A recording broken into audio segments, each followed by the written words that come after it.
तुला कंटाळा आला गावाकडे राहायला? ऊन आहे ना खूप. यात्रा पण संपली बघा, सगळे दुकानं गेले इथले. एकच मुलगा आहे वाटतं इथं. घोडा गाडी खेळतोय ना?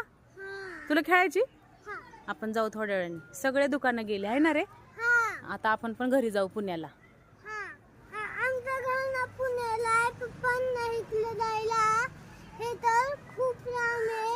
हा, आमच्या पप्पांना, मम्मीला, आजीला, आजोबाला सगळ्यांना गावाकडे राहायला आवडतं म्हणून आम्ही इथं आलो शिरापूरमध्ये.